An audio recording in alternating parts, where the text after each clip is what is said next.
খবর 24 সাথে আপনাকে স্বাগত। নতুন নতুন খবর জানার জন্য আমাদের চ্যানেলে চোখ রাখুন। নমস্কার, খবর 24 সাথে আপনাদের স্বাগত। দর্শক, টোকিও টেকের বিজ্ঞানীরা নন লাইভ অফ সাইট 5G যোগাযোগের জন্য একটি উদ্ভাবনী 256 এলিমেন্ট ওয়্যারলেস চালিত ট্রান্স রিসিভার অ্যারে ডিজাইন করেছেন।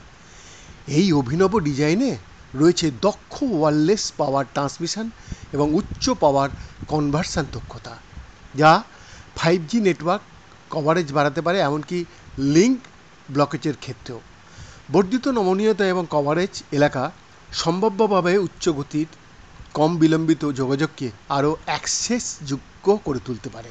মিলিমিটার তরঙ্গ 5G যোগাযোগ, যা অত্যন্ত উচ্চ ফ্রিকোয়েন্সি রেডিও সিগন্যাল, যেটা 24 থেকে 100 গিগাহার্টজ ব্যবহার হয়ে থাকে।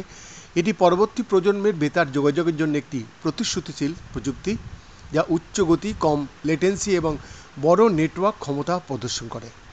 যাই হোক, বর্তমান 5G নেটওয়ার্ক দুটি মূল চ্যালেঞ্জের সম্মুখীন। প্রথমটি হলো কম সংকেত টু শব্দ অনুপাত। একটি উচ্চ এসএনআর ভালো যোগাযোগের জন্য সত্যিই গুরুত্বপূর্ণ।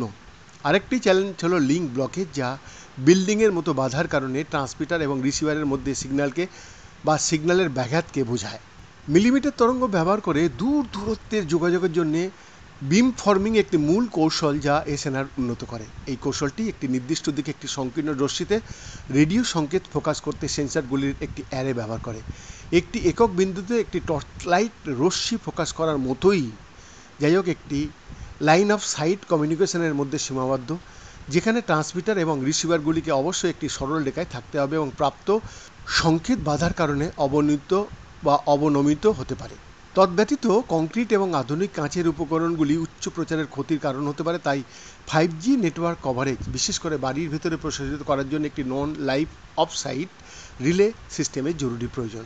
এই সমস্যাগুলি সমাধানের জন্য টোকিও ইনস্টিটিউট অফ টেকনোলজির future interdisciplinary research of science and technology ল্যাবরেটরির সহযোগী অধ্যাপক আতসুশি শিরানের নেতৃত্বে গবেষকদের একটি দল 28 গিগাহার্টজ মিলিমিটার তরঙ্গ 5Gর জন্য একটি অভিনব ওয়্যারলেস চালিত রিলে রিসিভার ডিজাইন করেছেন।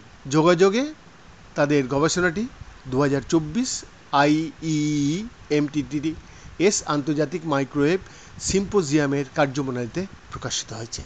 বৈদ্যনাথ দাসের রিপোর্ট, খবর 24/7।